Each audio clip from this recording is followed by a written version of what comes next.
Section 1. The People versus the Financial Whiz, a Canadian standoff. Hello there, folks. Tonight we delve into the thrilling world of Canadian securities law. Don't touch that remote. This story has it all.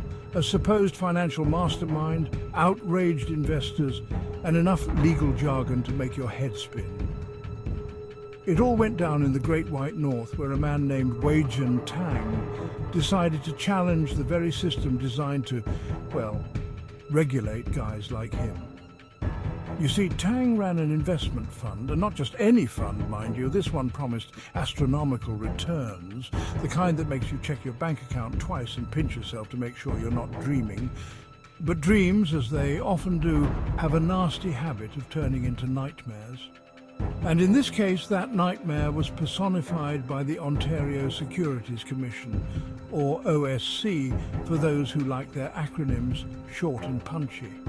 The OSC, Canada's top financial watchdog, had a bone to pick with Mr. Tang.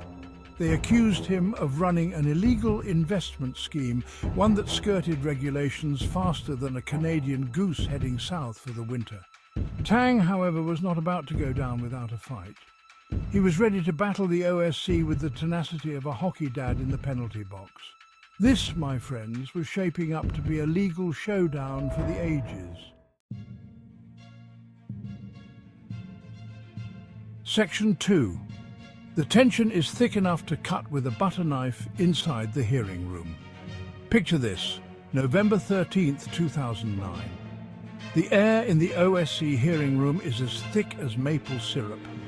On one side you have the OSC armed with lawyers and enough paperwork to wallpaper a small Canadian province. They mean business.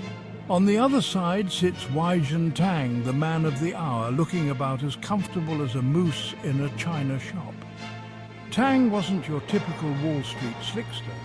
He didn't ooze charisma or charm. In fact, he looked like he'd rather be anywhere else than in that room, defending himself against accusations of financial wrongdoing. But there was a quiet determination in his eyes, a flicker of defiance that suggested this was a man who wouldn't back down easily. The hearing itself was a spectacle, a real humdinger of an event. Reporters scribbled furiously, trying to capture every twist and turn of this legal drama. Cameras flashed, capturing the tension etched on the faces of everyone present.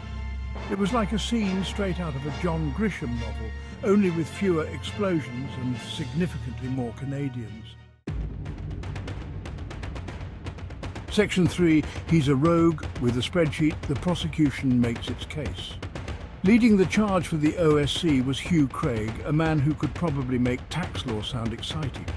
Craig laid out the OSC's case with the precision of a surgeon. He argued that Tang was essentially running a giant pyramid scheme, using money from new investors to pay off old ones. Mr. Tang has shown a blatant disregard for the rules and regulations that govern our capital markets. He went on to describe Tang's investment strategy as reckless and irresponsible, using words like fraud and misrepresentation that made even the most hardened lawyers in the room squirm. Tang, for his part, sat there listening intently, his face a mask of impassiveness. He occasionally scribbled notes on a notepad, seemingly unfazed by the serious accusations being hurled his way. You had to admire the man's composure, even if you suspected he might be hiding a stack of Monopoly money under his suit. Section 4. Give the people what they want, their money back. Tang's defense takes center stage. Representing Tang was Loftus Cuddy, a lawyer known for his sharp wit and even sharper legal mind. Cuddy, in his folksy yet persuasive way, painted Tang not as a con man but as a misunderstood financial savant. My client is a brilliant mathematician who simply found a way to beat the market. He argued that Tang's investment strategies, while unorthodox, were not illegal. He appealed to the common man, to the everyday investor who had been burned by the traditional financial system. These people, they believed in Mr. Tang. They trusted him with their hard-earned money, and he delivered. Section 5. An unlikely hero emerges investors' rally behind Tang. And here's where things get really interesting. You see, unlike most financial scandals where investors are left feeling betrayed and angry, in this case, many of Tang's investors were actually rooting for him. They packed the hearing room, holding signs and chanting slogans in support of the man who had, according to the OSC, swindled them out of their savings. It was a truly bizarre sight. Imagine Bernie Madoff's victims showing up at his trial wearing Free Bernie t-shirts. That's essentially what was happening here. These investors, many of them elderly folks who had entrusted Tang with their retirement savings, believed wholeheartedly that he was innocent, that he was the victim of a witch hunt by a bunch of out-of-touch bureaucrats. It was a testament to Tang's charisma, or perhaps his ability to spin a yarn so convincing that even seasoned investors fell for it.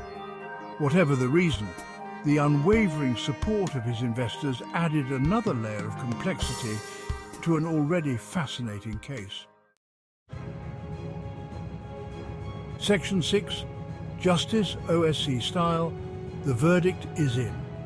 After weeks of hearings, mountains of evidence, and enough legal arguments to make your head spin, the OSC finally reached a verdict. And it wasn't good news for Mr. Tang. The Commission found him guilty of trading without a license and running an illegal investment scheme. The hammer came down, and it came down hard. Tang was banned from trading securities, fined a hefty sum, and ordered to pay back millions of dollars to his investors. It seemed like the saga of Weijun Tang, the math whiz who dared to challenge the Canadian financial establishment, had finally come to an end. Section 7. The Aftermath. What happened to Tang and his merry band of investors? Following the OSC's ruling, Tang disappeared from the public eye, seemingly fading into the Canadian wilderness. His investors, however, were left to pick up the pieces. Some lost their life savings, while others emerged relatively unscathed. The case sparked a debate about financial literacy, investor protection, and the role of regulatory bodies like the OSC. It served as a stark reminder that even in the seemingly safe and stable world of Canadian finance, danger lurks around every corner. And sometimes that danger comes in the form of a mild-mannered math whiz with a knack for making money. Or at least appearing to. Section 8. Lessons learned or not learned knowing us humans, the importance of financial literacy.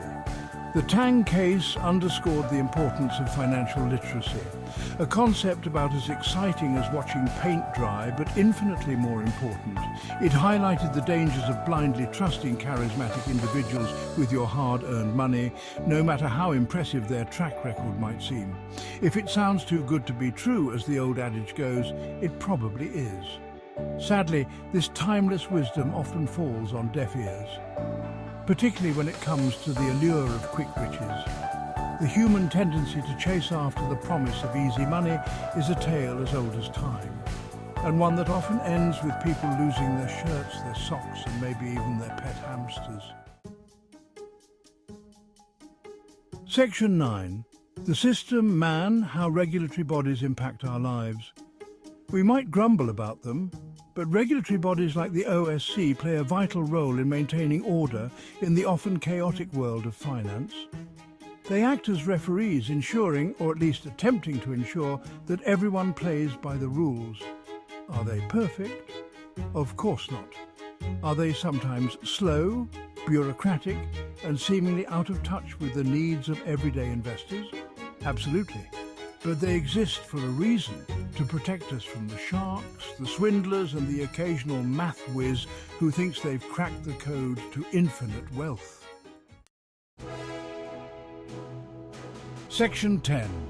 The Tang saga continues. A look at the lasting impact of the case. Years after the OSC rendered its verdict, the case of Weijun Tang continues to fascinate and confound. It serves as a cautionary tale about the dangers of financial naivete, the importance of regulatory oversight, and the enduring power of a good old-fashioned financial scandal.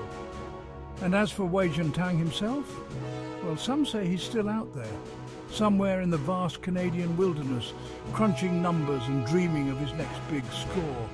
But that, my friends, is a story for another time.